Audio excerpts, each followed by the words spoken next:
அனைவருக்கும் வணக்கம். பண்ணாரி அம்மன் ஆஸ்ட்ரோ தளத்தின் வாயிலாக உங்களை தொடர்பு கொள்வதில் மகிழ்ச்சி. இந்த பதிவில் விருச்சிக ராசிக்கான தமிழ் புத்தாண்டு பலன்களை பார்க்கலாங்க. இந்த பலன்கள் எல்லாமே விருச்சிக லக்னத்துக்கும் பொருந்துங்க. இந்த தமிழ் வருடம் குரோதி வருடங்க. இது 60 தமிழ் வருடங்களில் 38வது வருடமாக வருதுங்க. முதல்ல வருடகிரகங்களோட சஞ்சார நிலையை பார்க்கலாங்க. 4வது ஸ்தானத்தில் சனி அமர்ந்திருக்காருங்க. 5ல் ராகு பகவான் இருக்காருங்க. 11ல் கேது பகவான் இருக்காருங்க. மே 1ஆம் தேதி நடக்கிற குரு பெயர்ச்சிக்கு அப்புறம் குரு பகவான் 7வது ஸ்தானத்தில் சஞ்சரிக்க போகிறாருங்க. 7வது ஸ்தானத்தில் குரு சஞ்சாரிக்கிற காலத்தில் கல்யாண யோகம் மிக சிறப்பாக இருக்குங்க.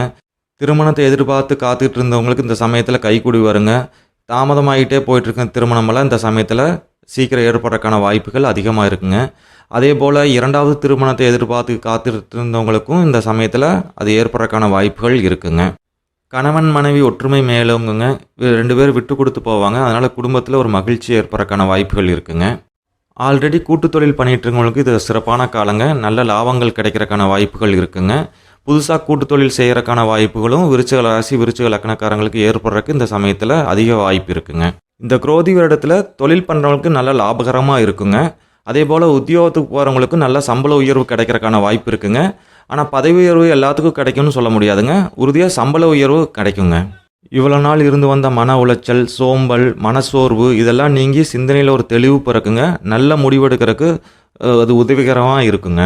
சகோதர சகோதரி வழிகளில் நல்ல அனுகூலமான பலன்கள் இருக்குங்க. உயர்கல்வி தொழிற்கல்வி படிக்கிற மாணவங்களாம் கொஞ்சம் சிரத்தி எடுத்து படிக்கணுங்க. ஒரு சோம்பேறித்தனம், ஒரு மனசோர்வு இதெல்லாம் அடிக்கடி வந்து போகுங்க. அவங்க இதெல்லாம் தாண்டி அதை நல்லா படித்தாதாங்க இந்த சமயத்தில் வெற்றி பெற முடியும். சுகஸ்தானத்தில் சனி அமர்ந்திருக்கிறனால எவ்வளோதான் நல்லது நடந்தாலும் விருச்சிக ராசி விருச்சிக லக்ன நண்பர்களுக்கு பார்த்திங்கன்னா ஏதோ ஒரு மன அழுத்தம், இனம் புரியாத ஒரு சோகம் இது இருந்துகிட்டு தாங்க இருக்கும். அதெல்லாம் நீங்கள் கடந்து நீங்கள் போயிட்டே இருக்கணுங்க. அதே போல் தாயார் உடல்நிலையில் கவனம் தேவைங்க. தாயாரோட வீண் வாக்குவாதத்தில் ஈடுபடுறதை தவிர்க்கணும் நல்லதுங்க. இந்த தமிழ் வருடத்தில் விருச்சிக ராசி விருச்சிக லக்ன நண்பர்கள் பார்த்திங்கன்னா அவங்க இருக்கிற வீட்டை மராமத்து பணி பண்ணி புதுப்பிக்கிறதுக்கான வாய்ப்பு இருக்குங்க. மொத்தத்தில் இந்த தமிழ் வருடத்தில் விருச்சிக ராசி விருச்சிக லக்ன நண்பர்களுக்கு பார்த்திங்கன்னா தொழிலில் ஒரு சீரான வளர்ச்சி இருந்துக்கிட்டே இருக்குங்க. போட்ட உழைப்புக்கு ஏற்ற ஊதியம் கிடைக்குங்க. வேலைகளும் அதே மாதிரி தாங்க. நீங்கள் கஷ்டப்பட்டு உழைச்சிங்கன்னா அதுக்கான பலன்கள் உங்களுக்கு கிடைச்சிட்டு இருக்குங்க. சிலருக்கு பார்த்திங்கன்னா உழைக்காமலே அதிக பணம் வருங்க. அது இந்த சமயத்தில் உங்களுக்கு கிடைக்காதுங்க. உழைப்புக்கு ஏற்ற ஊதியம் தாங்க இந்த தமிழ் வருடத்தில் விருச்சிக ராசி விருச்சிக லக்ன நண்பர்களுக்கு கிடைக்கும். அதே போல் ஆரோக்கியத்துலேயும் நல்ல முன்னேற்றம் ஏற்படுங்க. சிந்தனைகளையும் கொஞ்சம் தெளிவு பெறுங்க. இந்த தமிழ் வருடத்தில் விருச்சிக ராசி விருச்சிக லக்ன நண்பர்கள் எதில் கொஞ்சம் கவனமாக இருக்குன்னா குழந்தைகள் விஷயத்தில் ரொம்ப கவனமாக இருக்கணுங்க. அவங்களோட கருத்து வேறுபாடு ஏற்படுறதுக்கான வாய்ப்புகள் இருக்குங்க. அவங்கள ரொம்ப மைக்ரோ மேனேஜ்மெண்ட் பண்ணிங்கன்னா அவங்களோட விரிசல் ஏற்படுறக்கூட வாய்ப்புகள் இருக்குங்க. கொஞ்சம் விட்டு கொடுத்து அனுசரித்து போகணுங்க குழந்தைகளோட. அதே போல் பூர்வீக சொத்தில் ஏதாவது சின்ன சின்ன பிரச்சனைகள் வந்து போகிறக்கான வாய்ப்புகள் இருக்குங்க. அதையெல்லாம் இந்த சமயத்தில் கொஞ்சம் கடந்து போகணுங்க. கொஞ்சம் பாதுகாப்பாக அந்த ஏரியாக்கெல்லாம் நீங்கள் இருக்கணுங்க. குழந்தை விஷயத்தில் மிகவும் பாதுகாப்பாக இருக்கணுங்க. எச்சரிக்கை உணர்வோடு இருக்கிறது ரொம்ப நல்லதுங்க. அவங்களோட படிப்பு கொஞ்சம் மந்தமாக தாங்க இருக்கும். அதை புரிஞ்சு நடந்துக்குங்க இந்த சமயத்தில். மற்றபடி பயப்படுறதுக்கு எதுவும் இல்லைங்க.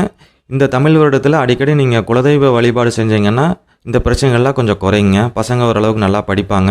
அதே போல் பூர்வீகத்தில் ஏதாவது பிரச்சனை இருந்தாலும் அதெல்லாம் உங்களுக்கு அதிக வீரியம் இல்லாத கொஞ்சம் குறையுங்க. அதற்கடுத்து தேவையில்லாத எந்த விஷயத்துலையும் நீங்கள் மூக்கு நுழைக்காதீங்க. உங்களுக்கு அது கெட்ட பெயர் ஏற்படுறதுக்கான வாய்ப்புகள் இருக்குங்க. முக்கியமான விஷயத்தில் மட்டும் நீங்கள் பங்கெடுத்துக்குங்க. அடுத்தவங்களுக்கு அறிவுரை சொல்லுங்கள். இல்லைனா நீங்கள் அமைதியாக இருக்கிறது இந்த சமயத்தில் ரொம்ப நல்லதுங்க. விருச்சிக ராசி விருச்சிக லக்ன நண்பர்கள் இந்த தமிழ் வருடத்தில் மிகப்பெரிய வெற்றி பெற பண்ணாரி அம்மன் ஆஸ்ட்ரோ சார்பாக எங்களுடைய வாழ்த்துக்களும் பிரார்த்தனைகளுங்க. மீண்டும் நல்லதொரு பதிவில் சந்திக்கலாங்க. நன்றி, வணக்கம்.